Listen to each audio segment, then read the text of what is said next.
സങ്കീർത്തനങ്ങൾ 78 1 മുതൽ 39 വരെയുള്ള വാക്യങ്ങൾ. എൻ്റെ ജനമേ, എൻ്റെ ഉപദേശം ശ്രദ്ധിപ്പിൻ, എൻ്റെ വായ്മൊഴികൾക്ക് നിങ്ങളുടെ ചെവി ചായിപ്പിൻ.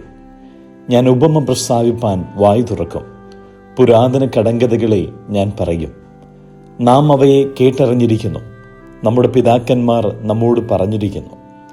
നാം അവരുടെ മക്കളോട് അവയെ മറച്ചുവെക്കാതെ വരുവാനുള്ള തലമുറയോട് യഹോവയുടെ സ്തുതിയും ബലവും അവൻ ചെയ്ത അത്ഭുത പ്രവൃത്തികളും വിവരിച്ചു പറയും. അവൻ യാക്കോബിൽ ഒരു സാക്ഷ്യം സ്ഥാപിച്ചു, ഇസ്രയേലിൽ ഒരു ന്യായപ്രമാണം നിയമിച്ചു. നമ്മുടെ പിതാക്കന്മാരോട് അവയെ തങ്ങളുടെ മക്കളെ അറിയിപ്പാൻ കൽപ്പിച്ചു. വരുവാനുള്ള തലമുറ, ജനിപ്പാനിരിക്കുന്ന മക്കൾ തന്നെ അവയെ ഗ്രഹിച്ചു എഴുന്നേറ്റ് തങ്ങളുടെ മക്കളോട് അറിയിക്കുകയും അവർ തങ്ങളുടെ ആശ്രയം ദൈവത്തിൽ വയ്ക്കുകയും ദൈവത്തിൻ്റെ പ്രവൃത്തികളെ മറന്നുകളയാതെ അവൻ്റെ കൽപ്പനകളെ പ്രമാണിച്ചു നടക്കുകയും തങ്ങളുടെ പിതാക്കന്മാരെ പോലെ ശാഠ്യവും മത്സരവുമുള്ള തലമുറയായി ഹൃദയത്തെ സ്ഥിരമാക്കാതെ ദൈവത്തോട് അവിശ്വസ്ത മനസ്സുള്ള ഒരു തലമുറയായി തീരാതിരിക്കുകയും ചെയ്യേണ്ടതിന് തന്നെ. ആയുധം ധരിച്ച വില്ലാളികളായ എഫ്രയീമ്യർ യുദ്ധ ദിവസത്തിൽ പിന്തിരിഞ്ഞുപോയി. അവർ ദൈവത്തിൻ്റെ നിയമം പ്രമാണിച്ചില്ല, അവൻ്റെ ന്യായപ്രമാണത്തെ ഉപേക്ഷിച്ചു നടന്നു. അവർ അവൻ്റെ പ്രവൃത്തികളെയും അവരെ കാണിച്ച അത്ഭുതങ്ങളെയും മറന്നുകളഞ്ഞു. അവൻ മിസ്രയീം ദേശത്ത് സോവാൻ വയലിൽ വെച്ച് അവരുടെ പിതാക്കന്മാർ കാണെ അത്ഭുതം പ്രവർത്തിച്ചു.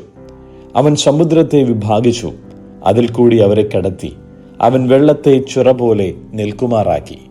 പകൽ സമയത്ത് അവൻ മേഘം കൊണ്ടും രാത്രി മുഴുവനും അഗ്നിപ്രകാശം കൊണ്ടും അവരെ നടത്തി. അവൻ മരുഭൂമിയിൽ പാറകളെ പിളർന്നു, ആഴികളാൽ എന്ന പോലെ അവർക്ക് ധാരാളം കുടിപ്പാൻ കൊടുത്തു.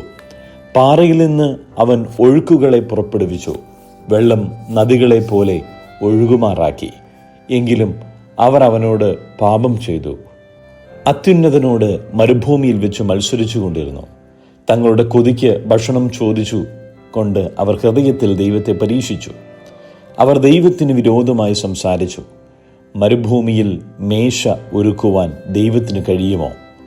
അവൻ പാറയടിച്ചു, വെള്ളം പുറപ്പെട്ടു, തോടുകളും കവിഞ്ഞൊഴുകി. സത്യം, എന്നാൽ അപ്പം കൂടെ തരുവാൻ അവന് കഴിയുമോ? തൻ്റെ ജനത്തിന് അവൻ മാംസം വരുത്തി കൊടുക്കുമോ എന്ന് പറഞ്ഞു. ആകയാൽ യഹോവ അത് കേട്ടു, കോപിച്ചു. യാക്കോബിൻ്റെ നേരെ തീ ജ്വലിച്ചു, ഇസ്രയേലിൻ്റെ നേരെ കോപവും പൊങ്ങി. അവർ ദൈവത്തിൽ വിശ്വസിക്കുകയും അവൻ്റെ രക്ഷയിൽ ആശ്രയിക്കുകയും ചെയ്യായകയാൽ തന്നെ അവൻ മീതെ മേഘങ്ങളോട് കൽപ്പിച്ചു, ആകാശത്തിൻ്റെ വാതിലുകളെ തുറന്നു. അവർക്ക് തിന്മാൻ മന്ന വർഷിപ്പിച്ചു, സ്വർഗീയ ധാന്യം അവർക്ക് കൊടുത്തു. മനുഷ്യർ ശക്തിമാന്മാരുടെ അപ്പം തിന്നു. അവൻ അവർക്ക് തൃപ്തിയാകും വണ്ണം ആഹാരം അയച്ചു. അവൻ ആകാശത്തിൽ കിഴക്കൻ കാറ്റ് അടിപ്പിച്ചു, തൻ്റെ ശക്തിയാൽ കിഴക്കൻ കാറ്റ് വരുത്തി. അവൻ അവർക്ക് പൊടി പോലെ മാംസത്തെയും കടൽപ്പുറത്തെ മണൽ പോലെ പക്ഷികളെയും വർഷിപ്പിച്ചു. അവരുടെ പാളയത്തിന് നടുവിലും പാർപ്പിടങ്ങളുടെ ചുറ്റിലും അവയെ പൊഴിച്ചു. അങ്ങനെ അവർ തിന്ന് തൃപ്തരായി തീർന്നു. അവർ ആഗ്രഹിച്ചത് അവൻ അവർക്ക് കൊടുത്തു. അവരുടെ കൊതിക്ക് മതി വന്നില്ല. ഭക്ഷണം അവരുടെ വായിലിരിക്കുമ്പോൾ തന്നെ ദൈവത്തിൻ്റെ കോപം അവരുടെ മേൽ വന്നു. അവരുടെ അതിപുഷ്ടന്മാരിൽ ചിലരെ കൊന്നു, ഇസ്രയേലിലെ യൗവനക്കാരെ സംഹരിച്ചു. ഇതെല്ലാമായിട്ടും അവർ പിന്നെയും പാപം ചെയ്തു, അവൻ്റെ അത്ഭുത പ്രവൃത്തികളെ വിശ്വസിച്ചതുമില്ല.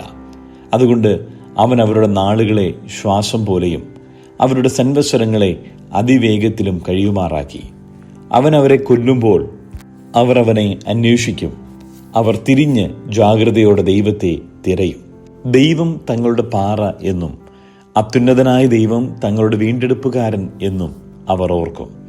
എങ്കിലും അവർ വായ്കൊണ്ട് അവനോട് കപടം സംസാരിക്കും, നാവുകൊണ്ട് അവനോട് ഭോഷ്കു പറയും. അവരുടെ ഹൃദയം അവങ്കിൽ സ്ഥിരമായിരുന്നില്ല, അവരുടെ നിയമത്തോട് അവർ വിശ്വസ്തത കാണിച്ചതുമില്ല. എങ്കിലും അവൻ കരുണയുള്ളവനാകൊണ്ട് അവരെ നശിപ്പിക്കാതെ അവരുടെ അകൃത്യം ക്ഷമിച്ചു. തൻ്റെ ക്രോധത്തെ മുഴുവനും ജ്വലിപ്പിക്കാതെ തൻ്റെ കോപത്തെ പലപ്പോഴും അടക്കിക്കളഞ്ഞു. അവർ ജഡമത്രേ എന്നും മടങ്ങി വരാതെ കടന്നു പോകുന്ന കാറ്റ് എന്നും അവൻ ഓർത്തു.